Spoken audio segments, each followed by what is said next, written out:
Uma mensagem a todas as testemunhas de Jeová sinceras, que amam Jeová de todo o seu coração. O erro fatal, a autoridade da salvação. Ao longo da história, muitos movimentos religiosos se levantaram proclamando possuir a verdade. Entre eles, as testemunhas de Jeová se destacam por sua dedicação ao proselitismo e pelo zelo em divulgar a figura de Jeová como o centro de toda a fé e salvação. No entanto, por trás dessa aparente devoção, esconde-se um erro fatal, mortal, que pode conduzir milhões à condenação eterna.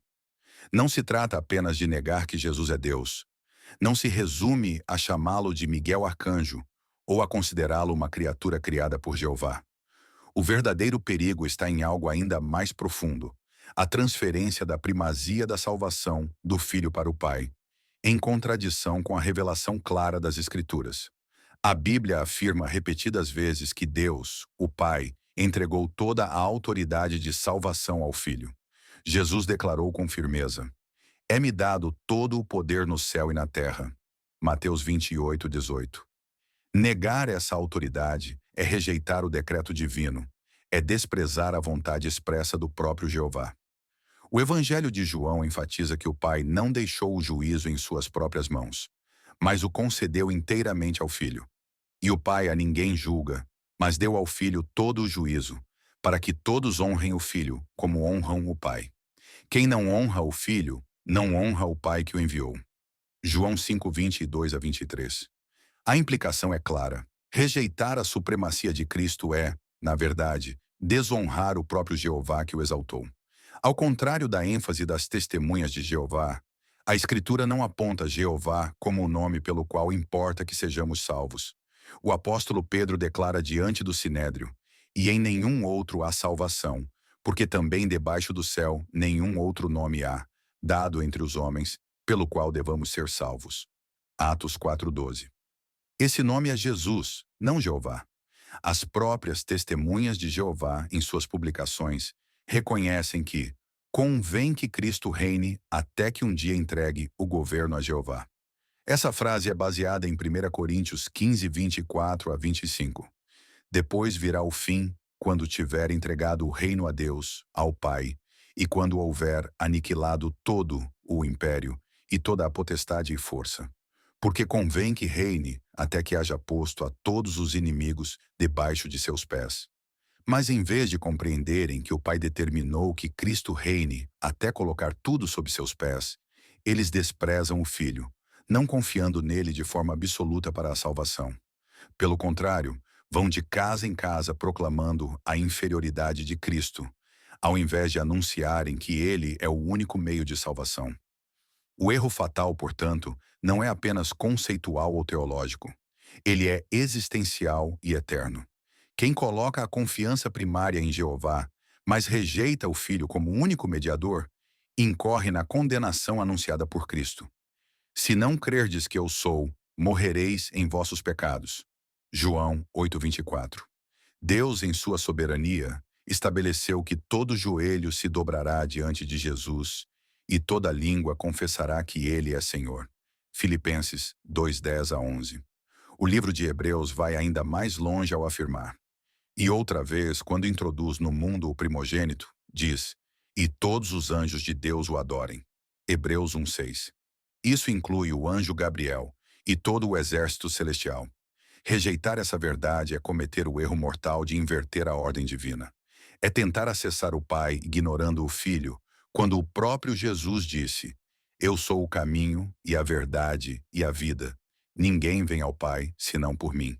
João 14:6. As testemunhas de Jeová se esforçam em proclamar o nome de Jeová aos quatro cantos da terra. Mas se o fazem rejeitando a centralidade de Cristo, sua obra se torna vã. Pois a vida eterna não está no Pai independentemente do Filho, mas no Filho como expressão máxima do amor do Pai. Aquele que crê no Filho tem a vida eterna, mas aquele que não crê no Filho não verá a vida, mas a ira de Deus sobre ele permanece. João 3:36. Esse é o ponto central, o erro fatal que pode levar milhões à perdição. Atribuir a salvação a Jeová, enquanto o próprio Jeová determinou que toda a salvação fosse mediada exclusivamente por Jesus Cristo. A história humana se dobra diante desse decreto divino. O universo espiritual reconhece essa verdade. E todos os que recusarem a primazia de Cristo enfrentarão, um dia, o juízo do próprio Filho de Deus, diante de quem todo joelho há de se dobrar. Assim, a questão não é apenas teológica, mas de vida ou morte eterna. O apelo das Escrituras é urgente. Olhar para Jesus, o autor e consumador da fé. Hebreus 12:2. Nele, e somente nele, está a salvação. A Bíblia diz que Jeová é Salvador. Não estou ignorando isso. Foi ele, o Pai, quem se revelou a Israel e o salvou do Egito com mão poderosa. Êxodo 14:30-31. Isaías 43:11. Eu sou o Senhor, e fora de mim não há Salvador. Mas desde Gênesis 3:15 já estava estabelecida a promessa. Jeová enviaria o Salvador, aquele que pisaria a cabeça da serpente e desfaria o poder do diabo, que lançou a humanidade no pecado. E quando o tempo chegou, esse Salvador foi revelado. Mas vindo a plenitude dos tempos, Deus enviou seu Filho, nascido de mulher, nascido sob a lei, para remir os que estavam debaixo da lei, a fim de recebermos a adoção de filhos. Gálatas 4:4-5. Agora eu pergunto, você já viu alguma testemunha de Jeová ir de casa em casa pregando essa verdade bíblica, de que o Filho de Deus é o cumprimento da promessa do Éden, o Salvador enviado para destruir o poder do pecado? Não. Elas preferem gastar suas forças para dizer que Jesus não é Deus, mas uma criatura. Proclamo que para ser salvo, é preciso crer que Jeová é o único Deus verdadeiro. É claro que ele é o único Deus verdadeiro. Mas foi o próprio Jeová, o Deus verdadeiro, quem estabeleceu que toda a autoridade para salvar está em seu Filho. Jesus afirmou em João 6:29, a obra de Deus é esta, que creiais naquele que ele enviou. E em João 5:23, para que todos honrem o Filho como honram o Pai. Quem não honra o Filho, não honra o Pai que o enviou. Veja no Novo Testamento. Será que os discípulos de Jesus, Paulo ou qualquer outro apóstolo, entravam nas sinagogas para ensinar que as pessoas deveriam se converter a Jeová e crer nele como Salvador? Não. Eles sempre pregaram a pessoa de Cristo, sua vida, sua morte e sua ressurreição. Pedro, no Pentecostes, não disse à multidão: convertam-se a Jeová. Ele pregou Jesus crucificado e ressurreto, afirmando: este Jesus, Deus ressuscitou, do que todos nós somos testemunhas. Atos 2:32. Paulo em Corinto declarou: nada me propus saber entre vós, senão a Jesus Cristo, e este crucificado. 1 Coríntios 2:2. Em Filipos, diante do carcereiro, Paulo e Silas foram diretos. Crê no Senhor Jesus Cristo e serás salvo, tu e a tua casa. Atos 16:31. Sempre foi Jesus a ênfase da mensagem, e isso para glorificar o Pai, em obediência à sua vontade. O próprio Jesus disse: para que todos honrem o Filho como honram o Pai. João 5:23. A ênfase da salvação sempre foi em Jesus. Negar isso é contrariar todo o Novo Testamento. Será que as testemunhas de Jeová não conseguem ver isso tão claramente nas Escrituras? Será que têm medo de que, se crerem totalmente em Jesus, estarão desobedecendo a Jeová? Pelo contrário, crer em Jesus como único Salvador é exatamente o que Jeová quer. Foi ele quem declarou por meio dos profetas: eis que eu ponho em Sião uma pedra, pedra provada, pedra preciosa de esquina, que está bem firme e fundada. Aquele que crer, não se apresse. Isaías 28:16, cumprido em Cristo. E o apóstolo Pedro aplica diretamente esse texto a Jesus. 1 Pedro 2:6.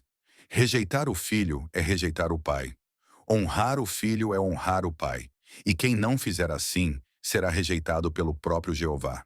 Quem tem o filho tem a vida, quem não tem o filho de Deus não tem a vida. 1 João 5:12.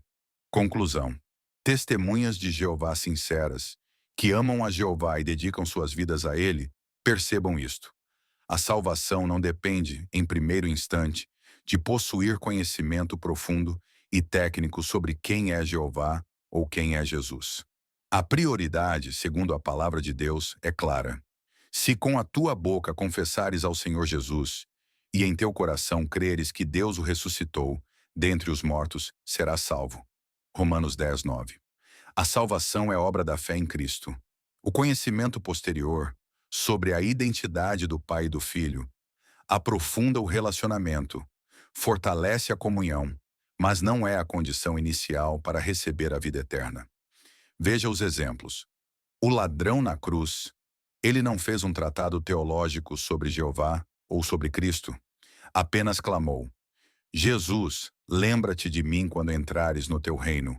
Lucas 23, 42. E a resposta imediata foi: em verdade te digo que hoje estarás comigo no paraíso. Lucas 23, 43. O carcereiro de Filipos, diante do terremoto e do testemunho de Paulo e Silas, perguntou: Senhores, que devo fazer para me salvar? A resposta foi simples e direta: crê no Senhor Jesus Cristo e serás salvo, tu e a tua casa. Atos 16, 30 a 31. O eunuco etíope, após ouvir a pregação de Filipe em Isaías 53, não pediu explicações sobre Jeová, mas disse: Eis aqui água, que impede que eu seja batizado? Filipe respondeu: É lícito se creis de todo o coração. E o eunuco declarou: Creio que Jesus Cristo é o Filho de Deus. Atos 8, 36 a 37. A multidão no Pentecostes, após a pregação de Pedro sobre Jesus morto e ressuscitado, os ouvintes perguntaram: Que faremos, varões irmãos? Pedro respondeu: Arrependei-vos, e cada um de vós seja batizado em nome de Jesus Cristo para perdão dos pecados, e recebereis o dom do Espírito Santo. Atos 2, 37 a 38. Em todos esses relatos, a ênfase não foi em proclamar a supremacia do nome Jeová, mas em crer e confessar a pessoa de Jesus Cristo como Senhor e Salvador. Assim, a verdade brilha como o sol. A salvação é pela fé em Cristo, para a glória de Deus Pai. Negar isso e colocar a confiança em qualquer outra base é rejeitar o próprio plano de Jeová, que disse: Este é o meu filho amado, em quem me comprazo, a ele ouvi. Mateus 17:5. Eu sou o pastor Edmilson Matias. Gostou desse vídeo? Ama as milhares de almas que vivem sem Cristo e deseja ajudá-las? Compartilhe, deixe seu gostei e se inscreva em nosso canal. Ganhar almas é o maior presente que Jesus espera ganhar. O Senhor te abençoe e te guarde. Amém.